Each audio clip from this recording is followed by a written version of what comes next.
E o que a gente pode fazer com essa diferença aqui? A gente vai conseguir fazer uma ponte com o volume de controle e o volume material, de modo que a gente consiga avaliar como que eles interagem, como que eu consigo transformar de um volume para o outro e resolver meus problemas de engenharia dessa maneira. E para isso, né, a gente vai ter que usar um teorema muito importante, que é o teorema de transporte de Reynolds. Definindo agora o volume de controle e o volume material, né, a gente vai começar agora a trabalhar de maneira mais matemática para conseguir fazer uma ponte entre os dois. Mas antes de fazer essa ponte propriamente dita, a gente tem que fazer algumas hipóteses. Como a gente está trabalhando com meio contínuo, né, um fluido é um conjunto ali de n partículas com um número de altíssima quantidade, a gente tem que trabalhar de forma a conseguir considerar essas partículas, né, que são inúmeras partículas, como sendo algo contínuo. Ou seja, se eu quisesse avaliar com um rigor muito particular, o que é essencialmente um copo d'água, né, um fluido ali que eu estou observando?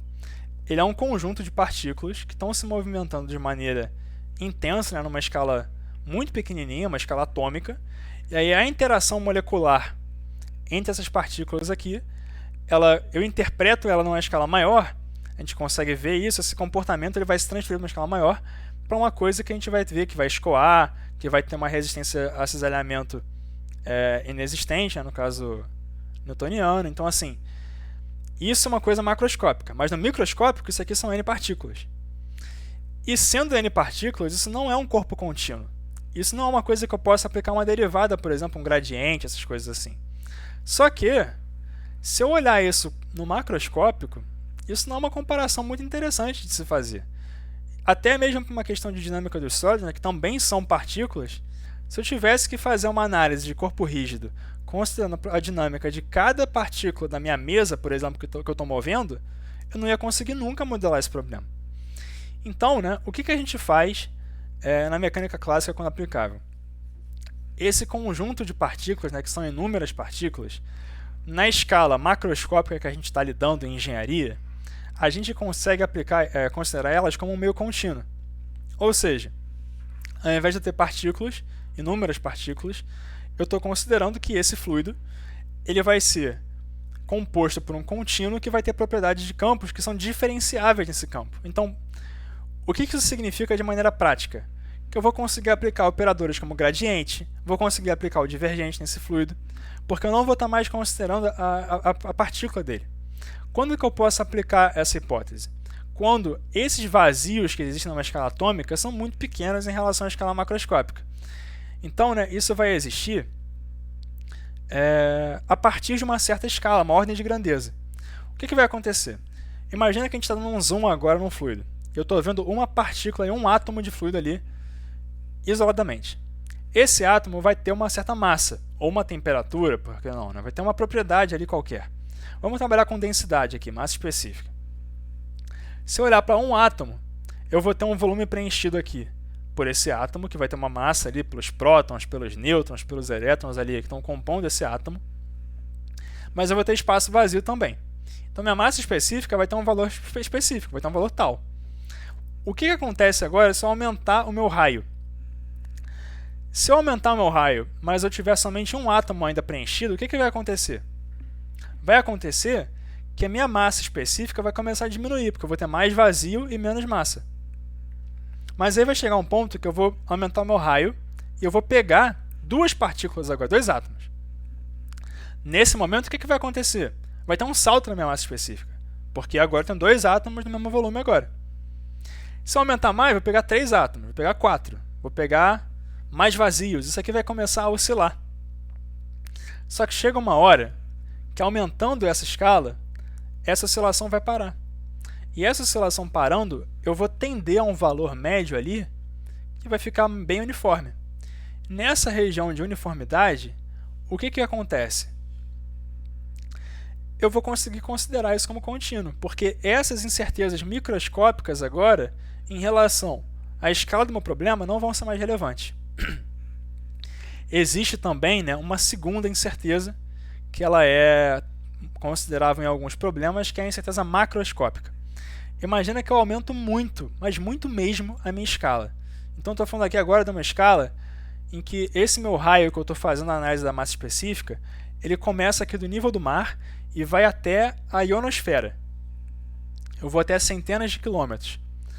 Vai existir, nessa escala muito grande, um gradiente ali interno a esse volume que vai fazer com que, conforme eu aumente esse raio, a minha massa específica comece a aumentar ou diminuir de novo. Então, o que vai acontecer?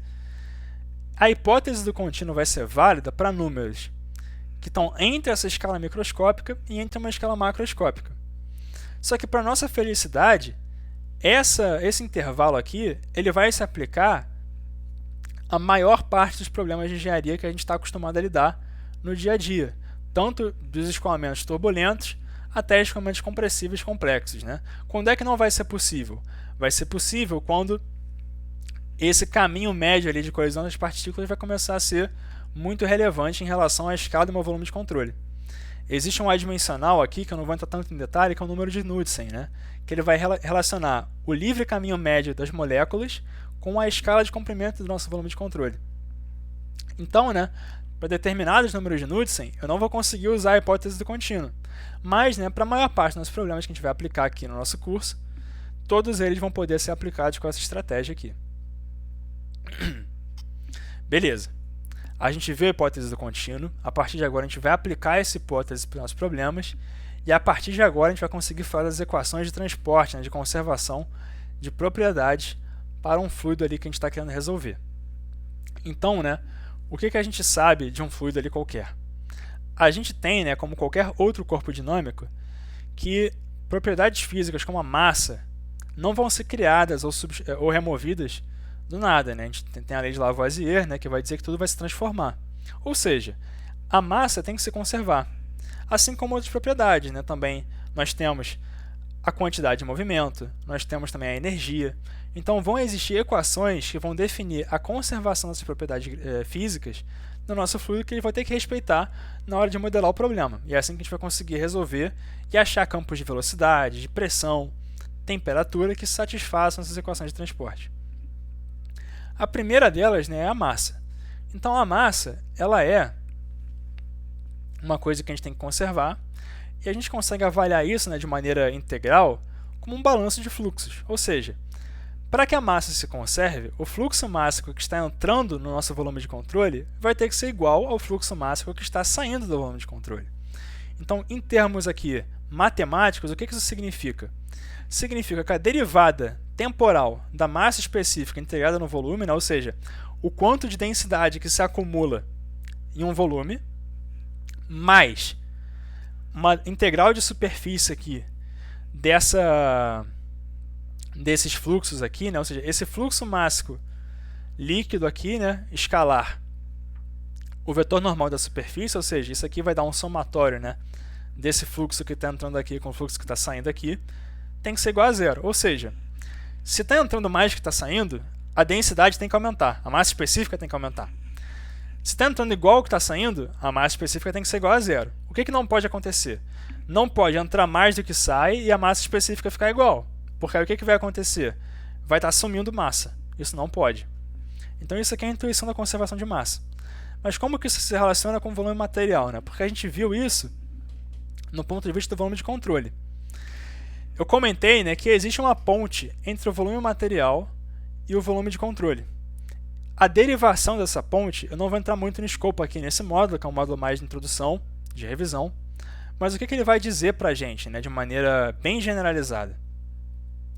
Ele vai dizer para a gente que, aqui do lado esquerdo, a gente tem um volume material, que a derivada de uma propriedade extensiva, como por exemplo a massa, ela vai ser associada a uma derivada, né, a um saldo líquido ali no volume de controle de uma propriedade que seja intensiva. Então, por exemplo, né, vamos falar isso aqui de maneira mais simples. O que é essa integral aqui que a gente está vendo na esquerda? Essa integral no volume material.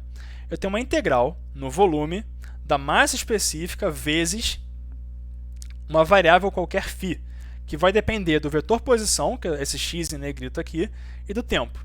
Quando eu integro a massa específica, né, que é quilograma por metro cúbico, no volume, o que eu tenho? Eu vou ter a massa. E eu vou ter justamente, eu vou ter aqui também a integral disso aqui nesse volume. Então o que eu vou ter? Eu vou ter uma propriedade que vai ser uma propriedade comum ao volume inteiro. Então qual que é o exemplo clássico aqui? Um sólido se movendo, a quantidade de movimento desse sólido é uma propriedade extensiva, que vai ser a massa vezes a velocidade. No caso, a velocidade média do sólido, né? No caso da massa também, eu consigo ver isso. A massa seria um caso aqui onde φ seria igual a 1. Então, eu teria a integral de ρdv. Então, a massa é uma propriedade extensiva e a massa específica é uma propriedade intensiva. Então, o que eu tenho aqui? Eu conheço que a derivada da massa do meu volume material, então, por exemplo, se eu tenho um volume ali de partículas, qual que é a derivada da massa? Vai ser zero, porque essas partículas não vão sumir do nada. Então, o que eu tenho aqui? Essa derivada aqui, que é uma derivada da integral da propriedade intensiva vezes a massa específica, que vai dar a derivada da propriedade extensiva, vai ser igual à integral no volume de controle da variação no tempo dessa propriedade intensiva, mais um balanço de fluxo da propriedade intensiva também. De maneira visual, né, o que a gente vai conseguir fazer? A gente consegue associar isso, né, para alguns exemplos.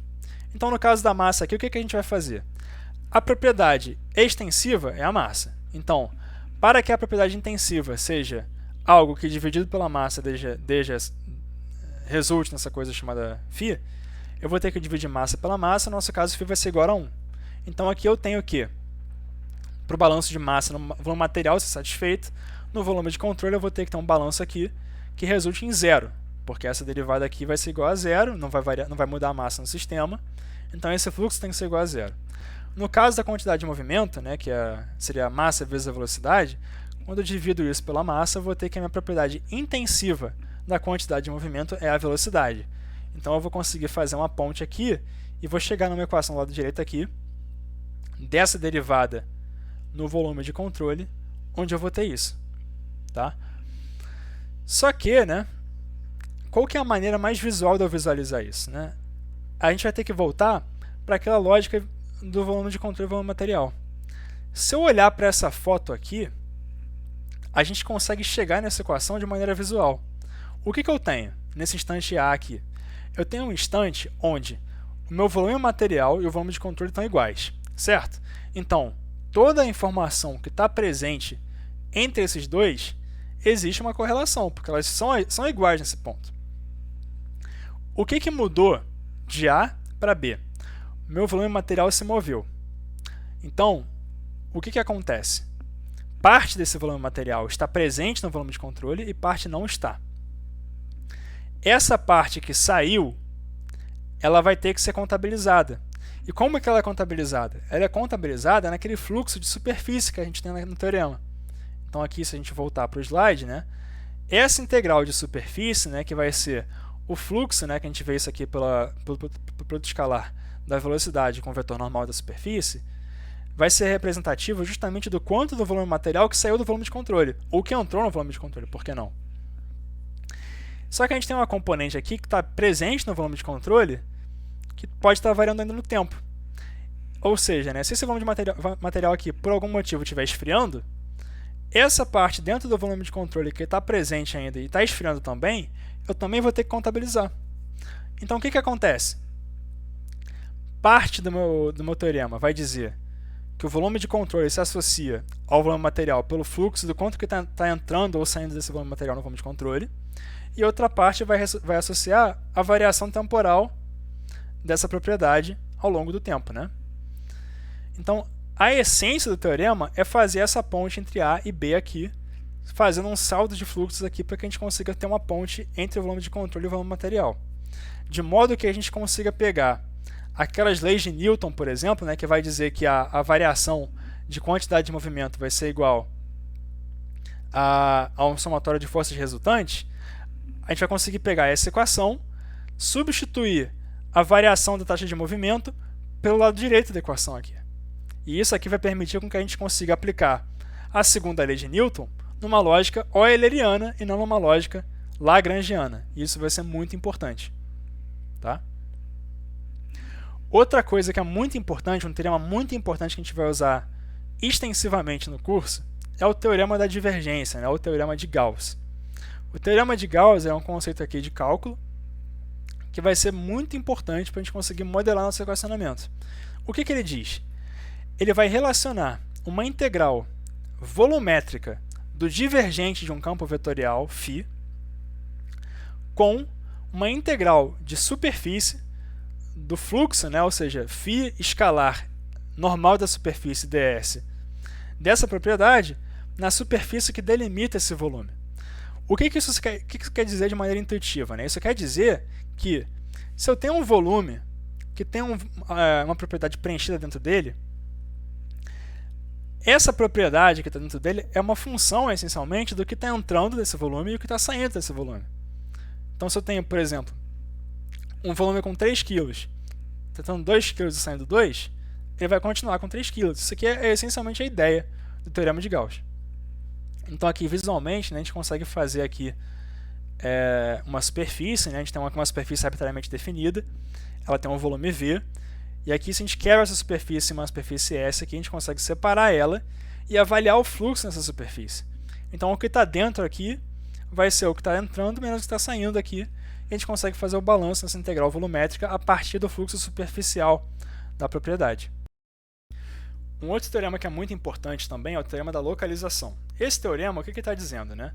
Se a gente tiver um domínio que ele é subdividido, como por exemplo esse aqui da foto, e esse domínio tiver sub-regiões chamadas de ômega i, né, o domínio inteiro se chama ômega, se a integral em ômega i, para todo ômega i, de f de x dx for igual a zero, a gente vai ter que a integral, essa integral sendo válida para todo o domínio, f de x vai ser igual a zero no domínio ômega inteiro. Isso é muito interessante para fazer algumas pontes da formulação integral para a formulação diferencial que a gente daqui a pouco vai ver.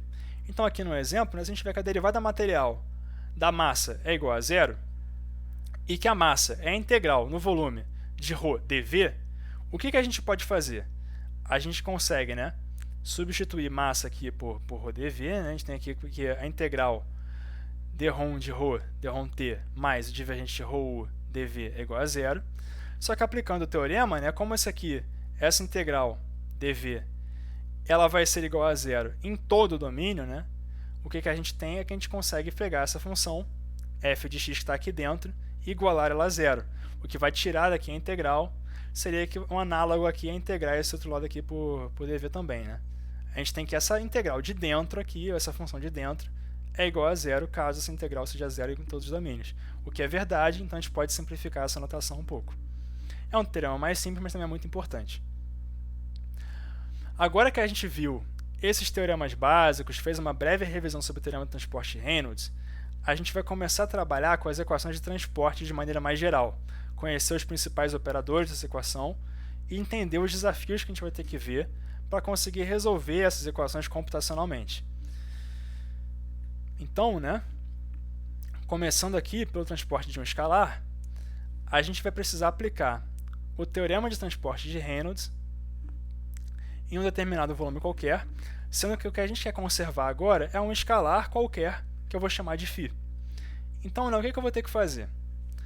Se eu tiver a equação no ponto de vista do volume material, inicialmente esse escalar ele vai ter que a derivada dele no tempo vai ser igual a um somatório ali de influências. Então, por exemplo, caso o meu escalar seja um corante, né, e eu tiver uma contribuição desse corante atuando em algum lugar, né, se eu tiver uma geração de corante, tiver um ponto espacial que eu consigo modelar isso como um pequeno ponto onde eu estou injetando esse corante, eu vou ter que a minha taxa de variação no tempo desse corante, desse escalar específico aqui, vai ser igual a essa taxa aqui do termofonte.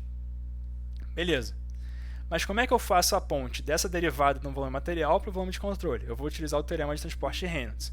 Então, né, isso aqui vai ser igual a essa integral aqui, que é o lado direito do teorema.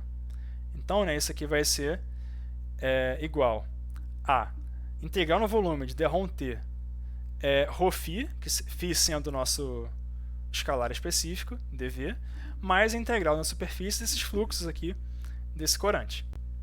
Se eu utilizar o teorema da localização, né, o teorema de Gauss, o que eu posso fazer? Eu posso transformar essa integral de superfície aqui de um vetor escalar, uma área, posso transformar isso aqui numa integral volumétrica de o divergente desse vetor φ aqui. Fazendo isso, o que é que eu vou ter? Eu vou ter integral no volume de controle de d ρ t ρφ mais divergente de φ, ou melhor, ρφ dv. E aí eu posso usar o teorema da localização para pegar essa integral volumétrica, né, e assumindo que isso seja igual a zero, eu posso simplesmente tirar a integral. E aí, né, o que eu tenho? Que relação que eu vou ter? Eu vou ter uma relação que essa derivada material vai ser igual a... Desculpa, que essa derivada temporal no volume material vai ser igual a derivada temporal de ρφ mais divergente de ρφ u, no nosso caso, que vai ser essencialmente a derivada material do problema. Só que, né, o que acontece? Eu já comentei aqui que isso é somente um lado da equação. Isso é o lado esquerdo da equação, por exemplo, né? Só que essa taxa de variação desse escalar não é necessariamente igual a zero. Eu posso ter fatores externos ali que vão fazer isso ficar não nulo, como, por exemplo, um termo fonte ou uma contribuição vizinha. Um exemplo muito bom de entender isso é a gente assumir que esse escalar aqui é agora, por exemplo, uma temperatura, só como analogia. Se parte do meu domínio estiver quente e parte estiver fria, o que vai acontecer? A minha temperatura em um determinado ponto vai variar de modo a uniformizar essas temperaturas no domínio inteiro para um caso de condução simples, né, por exemplo. O mesmo vai se aplicar para um escalar. Então a gente pode generalizar essa equação de transporte aqui em uma contribuição de 4 termos, e cada um tem um nome aqui que a gente vai ver muito aqui ao longo do curso. Não é muito no escopo aqui deduzir esses 2 termos novos que a gente vai adicionar, né? Vocês vão poder ver isso aqui em outros materiais. Mas, essencialmente, né, só para familiarizar com a nomenclatura, o que a gente vai ter? Os termos 1 e 2, né, que são essencialmente a derivada material, eles vão ser também chamados de termo transiente, no caso do termo 1 aqui, que seria a derivada temporal de ρφ, e o termo 2 é o que a gente chama de termo advectivo, que seria justamente a contribuição inercial na variação dessa propriedade. Então, um exemplo clássico disso aqui é aquele caso do exemplo da lareira, né? A gente chegando mais perto da lareira e sentindo mais calor. No caso de um fluido, por exemplo, isso seria o equivalente a, por exemplo, ter uma velocidade. Essa velocidade, um ar-condicionado, por exemplo, vai estar carregando consigo ar frio para outro lugar. Isso não é uma coisa só temporal, isso tem um caráter espacial aqui. Mais especificamente, tem um caráter inercial. Já o termo 3 e o termo 4, né, que são as novidades aqui que a gente está introduzindo, se vocês verem, o que a gente tem no termo 3? A gente tem um laplaciano, tem um divergente de um gradiente aqui dentro. Então esse aqui é um termo que ele vai atuar de maneira a espalhar um pouco propriedades. Então esse aqui é muito análogo à condução de calor, por exemplo. A gente chama esse termo, de maneira mais geral, né, para além da condução, de termo difusivo. Esse termo ele vai ter uma atuação em todas as direções, que vai visar ter uma dispersão da propriedade ali que a gente está transportando. E por fim, né, a gente tem o termo fonte. O termo fonte, né, ele poderia ser utilizado para modelar, por exemplo, uma resistência elétrica, num caso de condução de calor, que vai estar aquecendo o domínio. Pode ser usado para modelar um sorvedouro também, né? Então, por algum motivo que eu esteja modelando, esse termo fonte aqui vai estar atuando de maneira a tirar o calor do sistema de alguma forma. Então, esses 4 termos aqui em conjunto vão ser o alicerce de uma equação de transporte ali para um escalar qualquer. Então aqui a gente vê a explicação para cada termo, né, que eu apresentei. E no caso aqui de algumas equações de transporte, né, como a massa, nem sempre eu vou ter todos os termos. Como a gente viu aqui, né, a massa, o que ela vai ser? Ela vai ser o termo 1, termo 2 igual a zero. Por que não vai ter termo 3 nem 4? Porque a massa, né, não pode ter uma variação não nula, ela tem que se conservar sempre. Então não faz sentido eu ter um termo fonte de massa, a não ser que eu esteja modelando algo, né?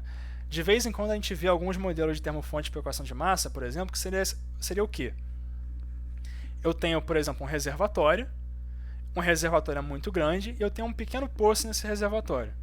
E aí nesse poço, né, eu vou ter um sorvedouro, porque seria o equivalente, né, eu estar absorvendo óleo.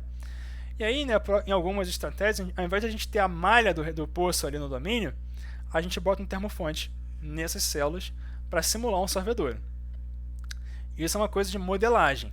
Só que assim, tipicamente na equação de transporte de massa, a gente não vai encontrar o lado direito da equação, vai ter tudo igual a zero, somente com o balanço entre o termo transiente e o advectivo.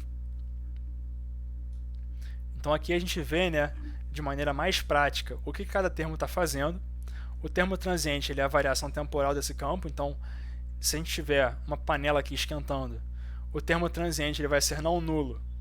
Nesse caso, né, mesmo que a gente assuma que o escamento inteiro está parado, eu vou ter um balanço aqui entre uma condição de contorno aqui que vai estar adicionando um fluxo de calor, e isso aqui vai estar esquentando o domínio. Isso aqui é um exemplo de um termo transiente aqui que a gente consegue interpretar. O termo advectivo aqui mostra muito claramente nessa foto, então eu tenho um vento e eu tenho aqui uma exaustão aqui de fumaça numa usina nuclear, e a fumaça está indo numa direção. Que direção que ela está indo? Está indo na direção do vento. Então o vento está carregando a fumaça aqui numa direção preferencial. Isso vai ser muito importante. O termo advectivo tem um transporte específico em uma direção ali do escoamento. Ele não é que nem o termo difusivo que vai espalhar tudo de maneira mais uniforme. Essa direção vai ter que ser considerada. Então isso aqui é o fator mais importante aqui para a advecção. A gente consegue ver isso muito bem nessa foto. O termo difusivo, a gente sente isso muito bem no caso de a gente pegar, por exemplo, uma panela ali e a gente botar a mão na panela, depois logo de esquentar ela. Se a gente botar a mão na alça da panela ou numa colher aí que ficou muito tempo na panela, a alça vai estar quente. Por mais que eu tenha esquentado, né, outra região. A difusão está espalhando a temperatura para regiões em contato, né, de maneira intermolecular, né, ela espalha essa propriedade de modo que ela fique cada vez mais uniforme. No infinito, né, se a gente deixar a difusão dominar, a gente vai ter um campo homogêneo, né, que seria aquilo que eu comentei do Laplaciano. Então esse aqui é um caso clássico de difusão, né, que é a condução de calor. E por fim, né, a gente tem um termo fonte, que é um termo que a gente pode usar tanto para representar questões físicas mesmo, né, como também modelar alguns termos. Então, um exemplo clássico, né, se a gente estiver falando de, por exemplo, o transporte de um ácido ou uma espécie química, imagina que essa espécie química está se reagindo conforme ela escoa, né, ela está virando outra coisa. Na equação de balanço dessa espécie química, eu vou ter que modelar essa taxa de reação que está fazendo essa espécie sumir, entre aspas, né, se transformar em outra coisa, como um sorvedor, por exemplo. Então isso aqui é um exemplo clássico de termo fonte. Aqui na foto a gente vê um aquecedor e um ar-condicionado. A gente poderia modelar esse ar-condicionado e aquecedor como um termo fonte também.